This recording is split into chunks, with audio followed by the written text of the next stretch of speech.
तो जैसे कि लास्ट एपिसोड में हमने देखा था, वो जो एल्डर होता है वो वहाँ पर मौजूद सभी लोगों को बताता है कि यहाँ पर जितने भी 100 लोग पार्टिसिपेट करने के लिए आए हैं उन्हें उनकी पावर के हिसाब से यहाँ पर रैंक दी जाएगी, और जो भी जिसको हरा देगा उसकी रैंक जीतने वाले को दे दी जाएगी। इसीलिए अब जो फर्स्ट रैंक है वो ड्रैगन क्लैन के जो लोंग ओटियान है उसको जाती है, और जो सेकंड रैंक है वो पिकॉक क्लैन के कोंगहुआ को जाती है, और जो थर्ड रैंक है वो पैंग क्लैन का जो पैंग फी है उसको जाती है, और जो फोर्थ रैंक है वो पिकॉक क्लैन के कोंगलुयान को जाती है। और अब इसी तरह से वहाँ पर जितने भी लोग मौजूद होते हैं उन सभी को उनकी रैंक बता दी जाती है, जो देखकर हम देखते हैं कि वे सभी लोग भी उस रैंक से काफ़ी खुश हो रहे होते हैं। जिसके बाद अब जो एक डीमन होता है वो चिल्लाते हुए बोलता है कि मैं 78 रैंक के पर्सन को चैलेंज करना चाहता हूँ। तभी दूसरा बंदा बोलता है कि नहीं, उसे तुम नहीं बल्कि मैं चैलेंज करूँगा, क्योंकि उसे मैं अपने हाथों से हराना चाहता हूँ। और अब इस चीज़ को देखकर जो लेडी ही होती है वो किंग यान से बोलती है कि जो डीमन है वो हमेशा डीमन ही रहेगी, वो इतने बड़े इवेंट को भी एक मार्केट की तरह कर रहे हैं। जो सुनकर किंग यान उससे बोलता है कि हमें इस चीज़ से कोई भी मतलब नहीं है, बस हम यहाँ पर बैटल को देखने के लिए आए हैं। और इतना बोलकर जो किंग यान होता है वो अपने मन में सोचता है कि यहाँ पर जितने भी टॉप 50 में लोग आए हैं वे सभी यिंग बियान रियलम पर है, इसीलिए मुझे नहीं लगता कि मेरी करंट पावर के साथ में मुझे इन्हें हराने में कोई भी बड़ी प्रॉब्लम होगी। और वो ये सोच ही रहा होता है, लेकिन तभी हम देखते हैं कि जो कोंग होता है वो किंग यान के पास में आ जाता है, और वो किंग यान के पास में आते हुए उसे बोलता है कि किंग यान ऑलरेडी ही मैं जानता हूँ कि आप दोनों का जो टैलेंट है वो एक्स्ट्रा ऑर्डिनरी है, तो इसीलिए मैं आप दोनों को यहाँ पर चांस देता हूँ अपने पिकॉक क्लैन की तरफ से इस बैटल के अंदर पार्टिसिपेट करने के लिए। जो सुनकर जो किंग यान होता है वो कोंग को साफ मना करते हुए उसे बोलता है कि नहीं, इसकी कोई भी ज़रूरत नहीं है, क्योंकि ये जो बैटल है ये डीमन रेस के जो टैलेंटेड डिसाइपल है उनके बीच में होने वाली है, तो इसीलिए ह्यूमन का इसके बीच में कोई भी काम नहीं है। जो सुनकर जो कोंग होता है वो किंग यान से बोलता है कि आपको यहाँ पर टेंशन लेने की कोई भी ज़रूरत नहीं है, यहाँ पर मैं आपकी सेफ्टी की जिम्मेदारी लेता हूँ, बस आपको जाना है और वहाँ पर बैटल में पार्टिसिपेट करना है, इसके सिवा आपको यहाँ पर और कुछ भी नहीं करना, और मैं इस चीज़ की भी गारंटी लेता हूँ कि कोई भी आपके लिए यहाँ पर प्रॉब्लम खड़ी नहीं करेगा। और इतना बोलकर जो कोंग होता है वो वहाँ से जाने लगता है, और वो वहाँ से जाते हुए अपने मन में सोचता है कि किंग यान यहाँ पर ये तुम्हारा डिसीजन नहीं होगा कि तुम पार्टिसिपेट करोगे या नहीं, यहाँ पर ये डिसीजन हमारा होने वाला है। और उसके इतना बोलते ही अब जो किंग यान होता है वो अपने मन में सोचता है कि मुझे यहाँ पर डर लग रहा है, क्योंकि अगर मैंने इस डीमन कंपटीशन के अंदर पार्टिसिपेट किया तो मैं यहाँ पर मौजूद सभी डीमनों को हराकर इसकी फर्स्ट रैंक को पा लूँगा, जिसके बाद इन डीमनों की जो रेपुटेशन है वो पूरी तरह से ख़त्म हो जाएगी। और यही चीज़ है जो कि मैं इस पागल को समझाना चाहता हूँ, लेकिन लगता है कि ये मेरी यहाँ पर फीलिंग को नहीं समझ रहा और ये मुझे पार्टिसिपेट कराकर ही मानेगा। और किंग यान के इतना सोचती है अब जो लेडी ही होती है वो खुश होते हुए किंग यान से बोलती है कि मास्टर क्या हम इसके अंदर पार्टिसिपेट करने वाले हैं। जो सुनकर किंग यान को लेडी ही को बोलता है कि ठीक है तुम पार्टिसिपेट कर सकती हो, लेकिन याद रखना टॉप 50 से जितने भी नीचे के डिसाइपल है उन्हीं के साथ में फाइट करना, ना कि उनसे ऊपर के। जो सुनते के साथ ही अब जो लेडी ही होती है वो भी रेडी हो जाती है, और वो रेडी होते हुए किंग यान से बोलती है कि ठीक है मैं आपकी इस बात को याद रखूंगी, और वैसे भी इन डीमनों ने मुझे काफ़ी परेशान किया है तो मैं आज इनसे उसका बदला लेकर रहूँगी। और इतना बोलकर अब जो लेडी ही होती है वो वहाँ से जाने लगती है, तभी जो किंग यान होता है वो उसे बोलता है कि खुद को ज़्यादा पुश करने की ज़रूरत नहीं है, अगर तुम्हें लगे कि तुम अपने एनिमी को नहीं हरा सकती हो तो सरेंडर कर देना। जो सुनकर लेडी ही भी ठीक है बोल देती है। जिसके बाद अब हम आधे घंटे बाद का सीन देखते हैं, जहाँ पर की जो लेडी ही होती है वो नॉन स्टॉप अपनी फाइट को जीतते जा रही होती है, और जो भी उसके सामने आ रहा होता है वो उन सभी को हरा रही होती है।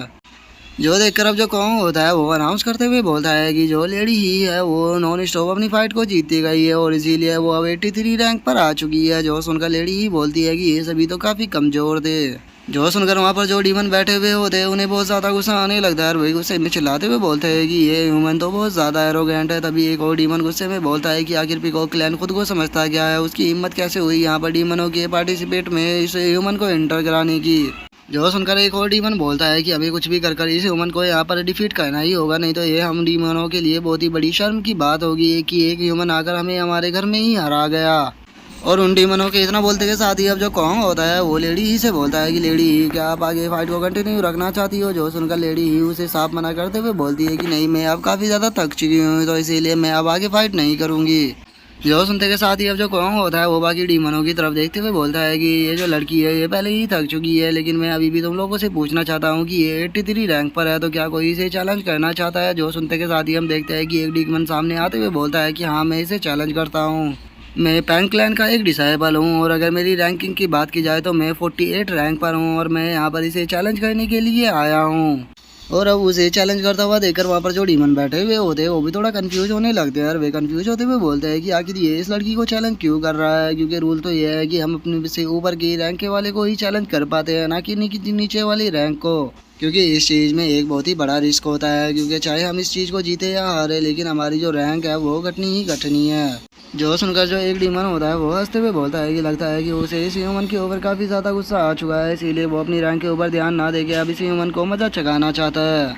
और उन लोग इतना बोलते हैं हम किंग यान को देखते हैं जो कि अब सीरियस हो चुका होता है। और वो सीरियस होते हुए अपने मन में सोचता है कि जो पैंग क्लैन है वो यहाँ पर लेडी ही को टारगेट नहीं कर रहा बल्कि वो मुझे टारगेट कर रहा है। और अब किंग यान के इतना सोचते ही जो लेडी ही होती है वो उन लोगों से बोलती है कि मैं यहाँ पर सरेंडर कर रही हूँ। और इतना बोलकर वो अपने मन में सोचती है कि ये यिंग बियान रियल एम्पर है और मेरी जो कल्टीवेशन का लेवल है वो इससे काफ़ी कम है, तो मैं इसकी अपोनेंट नहीं हूँ। जो सुनते के साथ ही अब जो वो डीमन होता है वो हंसते हुए लेडी ही से बोलता है कि अच्छा तो तुम यहाँ पर गिव अप करना चाहती हो, लगता है कि तुम हमारे डीमन के टूर्नामेंट के बारे में जानती ही नहीं हो। जो डीमन होते हैं वो मरने से नहीं डरते, तो इसीलिए यहाँ पर गिव अप करने का कोई भी चांस नहीं होता और ना ही यहाँ पर इस तरह का कोई रूल बनाया गया है, तो तुम इसीलिए यहाँ पर सरेंडर नहीं कर सकती, तुम्हें मुझसे फाइट करना ही होगा। जो सुनते के साथ ही अब जो कॉन्ग होता है वो भी हंसते हुए बोलता है कि हाँ जो डीमन रेस है इसके अंदर सरेंडर करने का कोई भी रूल है नहीं है, इसीलिए या तो तुम्हें यहाँ पर मरना होगा या फिर फाइट करनी होगी। और कॉन्ग के इतना बोलते के साथ ही अब जो पैंग फैमिली का वो डीमन होता है वो लेडी ही के ऊपर अटैक करने के लिए आने लगता है। और उसके ऊपर अटैक करते हुए बोलता है कि टाइम को वेस्ट करना बंद करो और चलो फाइट को स्टार्ट करो। और अब उसकी स्पीड को देखकर जो लेडी ही होती है वो भी बहुत ज़्यादा शौक हो जाती है। और वो शौक होते हुए अपने मन में सोचती है कि इसकी स्पीड बहुत ज़्यादा है, मुझे नहीं लगता कि मैं ज़्यादा देर होल्ड कर पाऊंगी। और उसके इतना सोचती है हम देखते हैं कि वहाँ पर एक काफ़ी बड़ा धमाका होता है। और अब जो पैंग फैमिली का डीमन होता है वो लेडी ही के ऊपर पंच कर उसे काफ़ी पीछे फेंक देता है, जिस कारण हम देखते हैं कि लेडी ही की हालत भी काफ़ी ख़राब हो जाती है और उसके मुंह से भी ब्लड आने लगता है। जो देखकर अब जो कॉन्ग होता है वो अनाउंस करते हुए बोलता है कि जो पैंग फैमिली का डिसाइबल था वो इस फाइट को जीत चुका है, लेकिन चूंकि उसकी रैंकिंग ज़्यादा थी तो इसीलिए उसकी रैंक को घटाने की यहाँ पर कोई भी ज़रूरत नहीं है, उसकी रैंक सेम ही रहेगी। जो सुनते के साथ ही वो जो पैंग फैमिली का मेंबर होता है वो वहाँ से जाने लगता है। और वो वहाँ से जाते हुए लेडी ही से बोलता है कि अभी तो ये सब कुछ स्टार्ट हुआ है, मैं उम्मीद करता हूँ कि तुम कुछ और बैटल हो तो यहाँ पर खड़ी रहोगी।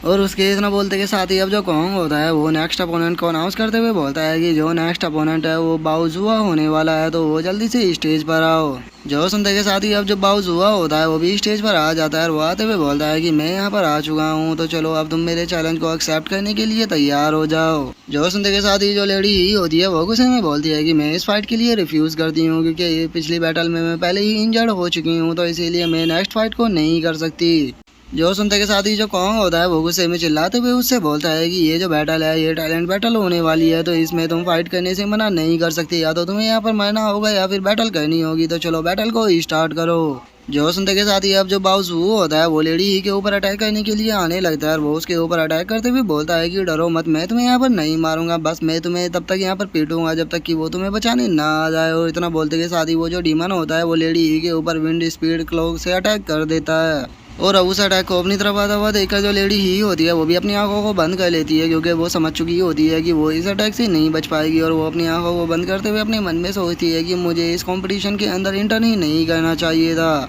और लेडी ही के इतना सोचते के साथ ही जो किंग यान होता है वो एकदम से उसके सामने आ जाता है और वहाँ पर आने के बाद गुस्से में चिल्लाते हुए बोलता है कि इस सब को बंद करो। और अब किंग यान के इतना बोलते ही जो हमारा आज का एपिसोड है वो यहीं पे कंप्लीट हो जाता है। तो नेक्स्ट एपिसोड में देखें कि आगे क्या होता है। अगर आप लोगों को वीडियो अच्छी लगी हो तो लाइक करना, चैनल को सब्सक्राइब करना। मैं मिलता हूँ नेक्स्ट एपिसोड में, तब तक के लिए बाय बाय गाइस।